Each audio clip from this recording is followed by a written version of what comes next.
صاحب اس میں ایک اور اہم چیز ہے، وہ یہ ہے کہ جو WWF کا ادارہ ہے یہ خود ہی ایک بہت ہی ڈکیڈ ادارہ ہے جس کے اندر کوئی صحیح کام ہو نہیں رہا تھا، جو بھی یہاں ریٹس میں کوئی خاص محنت نہیں کی جا رہی تھی، لیکن جو آپ نے پالیسی دی ہے اس پالیسی سے ہوگا کیا کہ ایک تو یہ 1508 گھر آج آپ دے رہے ہیں، لیکن اس کے ساتھ ساتھ آپ نے گراؤنڈ بریکنگ کی ہے 1504 فلیٹوں کی، اور جو ہم فیز 2 میں بنانے جا رہے ہیں اگلے 18 مہینوں میں، اور یہ پیسے ہم وہی استعمال کریں گے جو بینکس ان لوگوں کو دیں گے اس پروجیکٹ کے لیے۔ مطلب یہ کہ یہ پیسہ ریسائیکل ہوتا جائے گا، گھر بنتے جائیں گے، وہی پیسہ WWF کے پاس واپس آئے گا، اور وہی پیسہ پھر آگے جا کے لگے گا مزدوروں کے گھروں کے لیے آگے جا کے۔ ہمیں اور پیسہ لینے کی ضرورت نہیں ہوگی جیسے پہلے ہم لیتے تھے، اسی پیسے کو ہم بار بار اس کو رنگ فینس کر کے ریسائیکل کرتے جائیں گے۔ پرائم منسٹر صاحب آج ایک خوشی کا موقع ہے، میں اس میں میں نے کوشش کی تھی کہ میں اس میں پولیٹیکل کوئی پوائنٹ سکورنگ نہ کروں، لیکن ماضی کی جو حکومتیں ہیں ان کے جو کرتوت تھے اور ان نے جو اس عظیم محنت کش طبقے کے ساتھ جو ظلم کیا ہے، میں مجبور ہوں کہ میرے پہ واجب ہے کہ میں تھوڑا سا اس پہ آپ کو بتاؤں کہ اس پرٹیکولر سوسائٹی کی ہسٹری کیا ہے۔ پرائم منسٹر صاحب یہ 1996 میں شروع ہوا تھا، 25 سال پہلے، 3 4 5 سال پہلے نہیں، 25 سال پہلے یہ پروجیکٹ شروع ہوا تھا، جس کے اندر غریبوں کا، ہمارے محنت کش لوگوں کے پیسے، ان کے ویلفیئر کے پیسے جو آپ دیکھتے ہیں یہاں آج کمیونٹی سینٹر بنا ہوا ہے، مسجد بنی ہوئی ہے، سکولز بن رہے ہیں، پلے گراؤنڈز بن رہے ہیں، گھر بنے ہوئے ہیں، یہ سارا ان کا پیسہ اس کے اندر 25 سال سے ڈوبا ہوا تھا۔ کئی حکومتیں آئیں، کئی حکومتیں گئیں، پچھلے 10 سالوں میں PPP بھی آئی، اس کے بعد نون لیگ آئی، کچھ بھی نہیں کیا ان کے لیے۔ بھول گئے تھے کہ یہ زمین ان نے جو مہنگے داموں میں 1996 میں خریدی تھی، وہ سوچے تھے کہ اس وقت تو یہ ویران علاقہ تھا بالکل، وہ سوچے تھے کہ نہ کسی کو پتہ چلے گا، نہ کوئی یہاں آئے گا، نہ یہ ڈیولپمنٹ ہوگی، بس جس نے بھی اس وقت کک بیک لی اس نے لے کے وہ بے غم ہو گیا۔ اس کے بعد 25 سال بعد پرائم منسٹر صاحب آپ آئیں، آپ کی حکومت آئی، اور آپ کی ہدایت کے مطابق، آپ کی محنت کے مطابق ہم نے اس پروجیکٹ کو کوشش کی کہ اس کو ہم پورا ریوائیو کریں، اور آج آپ کے سامنے یہ 1508 گھر کھڑے ہوئے ہیں جس کی پوزیشن آج وزیر اعظم صاحب آپ آج ہی دیں گے۔ PM صاحب اس میں سے 1000 فلیٹس ہیں، جن میں سے 950 فلیٹس آج مکمل طور پہ تیار ہیں چابی دینے کے لیے، جو بقائے ہیں وہ اسی مہینے ختم ہوں گے، تھوڑی سی ان کی فنیشنگ رہتی ہے، اور جو بیلٹنگ ہوگی اور اس کے جو قاعدے قانون ہیں اس کے مطابق اس سے پہلے یہ تیار ہو جائیں گے۔ اس کے ساتھ ساتھ 500 گھر ہیں جی پرائم منسٹر صاحب جو آپ نے راستے میں دیکھے تھے، جس میں سے 350 مکمل طور پہ آج ہی تیار ہیں، 150 جو رہتے ہیں وہ اگلے مہینے بالکل تیار ہو جائیں گے، ان کی صرف فنیشنگ، کلرنگ اور ونڈوز ان کے رہتے ہیں، اور یہ بھی مکمل طور پہ تیار ہو جائیں گے۔ اس کی مسجد، اس کی کمیونٹی اس کی جو کمیونٹی روم ہے، اس کی جو سکولز ہیں، یہ پورا سوسائٹی انشاءاللہ آپ دیکھیں گے کہ اگلے 2 سے 3 مہینوں میں مکمل طور پہ ہمارے محنت کش کے لیے آباد ہو جائے گا۔ پرائم منسٹر صاحب یہ ایک وقت ہے کہ میں اپنی ٹیم کو خاص طور پہ شکریہ ادا کرنا چاہتا ہوں۔ ہمارے WWF کے سیکرٹری نئے آئے ہیں انتخاب عالم صاحب، انہیں اس مقام تک پہنچنے کے لیے اور آج کا فنکشن کے خاص طور پہ نے بڑی محنت کی ہے، لیکن یہ جائز نہیں ہوگا کہ جو میرے فیڈرل سیکرٹری ہیں میرے منسٹری کے ڈاکٹر ہاشم پال پزائی صاحب، جو انفارچونیٹلی آج بیمار ہیں اور آ نہیں سکے، کی طبیعت خراب ہے، ان کی کمی محسوس ہو رہی ہے، ان نے خاص طور پہ اس پروجیکٹ کو اسپیئر ہیڈ کیا ہے، اور بہت زیادہ میں ان کے لیے ان کو پبلکلی ان کا شکریہ ادا کرنا چاہتا ہوں۔ پرائم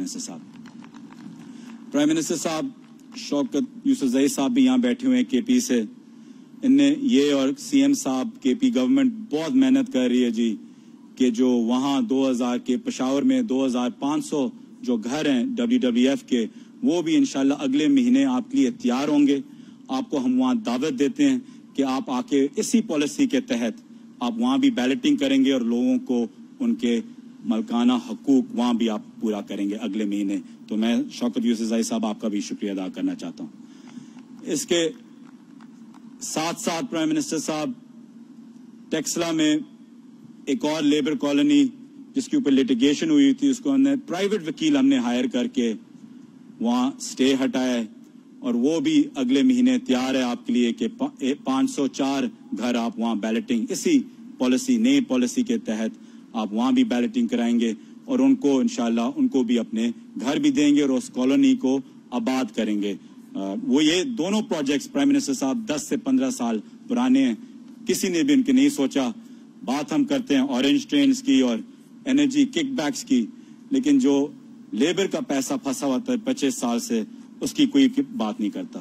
پرائم منسٹر صاحب آخر میں آپ کا زیادہ وقت نہیں لوں گا، آخر میں بس ایک چیز آپ سے عرض کرنا چاہتا ہوں کہ آپ اکثر مدینہ کی ریاست کا حوالہ دیتے ہیں پرائم منسٹر صاحب، اور اکثر میں دیکھتا ہوں کہ اپوزیشن یا ہستی ہے یا ان کے کوئی سوڈو انٹلیکچوئلز کوئی سمرک دیتے ہیں اس مدینہ کی ریاست کے اوپر.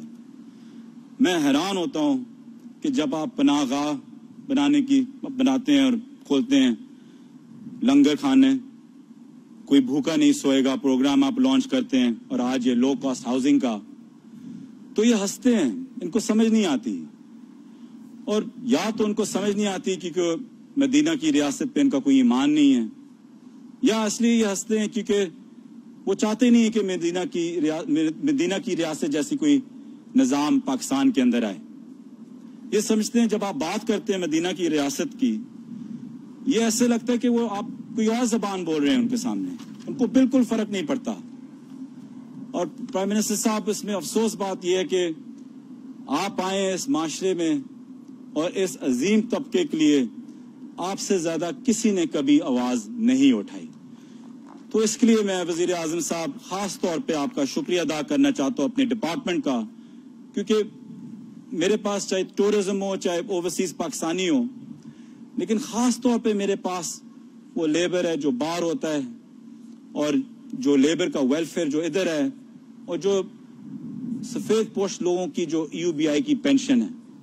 میں آپ کا شکریہ ادا کرتا ہوں کہ آپ نے مجھے یہ ڈپارٹمنٹس دیے، کیونکہ اس میں ہمارا تھوڑا سا حصہ جاتا ہے پھر مدینہ کی ریاست کو قائم کرنے کے لیے. وزیر اعظم صاحب میں پھر سے آپ کا مشکور ہوں پرائم منسٹر صاحب، اور انشاءاللہ اللہ اور نبی پاک صلی اللہ علیہ کے صدقے انشاءاللہ آج جو کام شروع ہو رہا ہے یہ پورے پاکستان میں انشاءاللہ یہ سلسلہ چلتا رہے، اور آپ انشاءاللہ آج اس کی بیلٹنگ آپ آج شروع کریں گے. تو فیصل بھائی آپ کو ابھی بلائیں گے اوپر کہ بیلٹنگ شروع کریں، اور آج آپ 10 نام پرائم منسٹر صاحب نکالیں گے. پھر اس کے بعد کل پورے طریقے سے 1508 گھروں کی الیکٹرانک بیلٹنگ ہوگی. آج آپ 6 آپ نکالیں گے بیواؤں کے نام، اور 2 آپ ڈسیبل کے، اور 2 آپ نکالیں گے جو ہمارے لیبر کے نام نکالیں گے. تو پھر سے پرائم منسٹر میں مشکور ہوں کہ آپ آئے ہیں. تھینک یو جی. بہت بہت شکریہ زلفی بخاری صاحب، بڑی اچھی اردو میں آپ نے تقریر کی ہے، اور آپ نے کہا یہ قوم ایک عظیم قوم ہے، اور کل آپ نے دیکھا کہ وہ جو PDM کا حشر کیا اس قوم نے کیا ہے، عوام نے انہیں مسترد کیا ہے، کیونکہ عوام نے یہ میسج دیا ہے کہ عوام کبھی بھی کسی کی کرپشن بچانے کے لیے سڑکوں پہ نہیں نکلتے، وہ کرپشن کے خلاف نکلتے ہیں. اور اس کا مظاہرہ عمران خان صاحب نے کر کے دکھایا جب پاکستان کی تاریخی عوام باہر نکلی تھی روڈوں پہ کرپشن کے خلاف. اور پاکستان مسلم لیگ نون انا للہ و انا الیہ راجعون. ایک یہ جو مکان بنے ہیں، ایک شاعر نے کہا، میری والدہ کہتی تھی کہ اپنا گھر جنت ہوتا ہے، تو ایک شاعر نے کہا کہ میرے خدا تو مجھے اتنا معتبر کر دے، میرے خدا تو مجھے اتنا معتبر کر دے، میں جس مقام میں رہتا ہوں اس کو گھر کر دے. اب ایک ویڈیو ہم دیکھیں گے کہ وزیر اعظم عمران خان صاحب پہلے دن سے جب سے حکومت میں آئے ہیں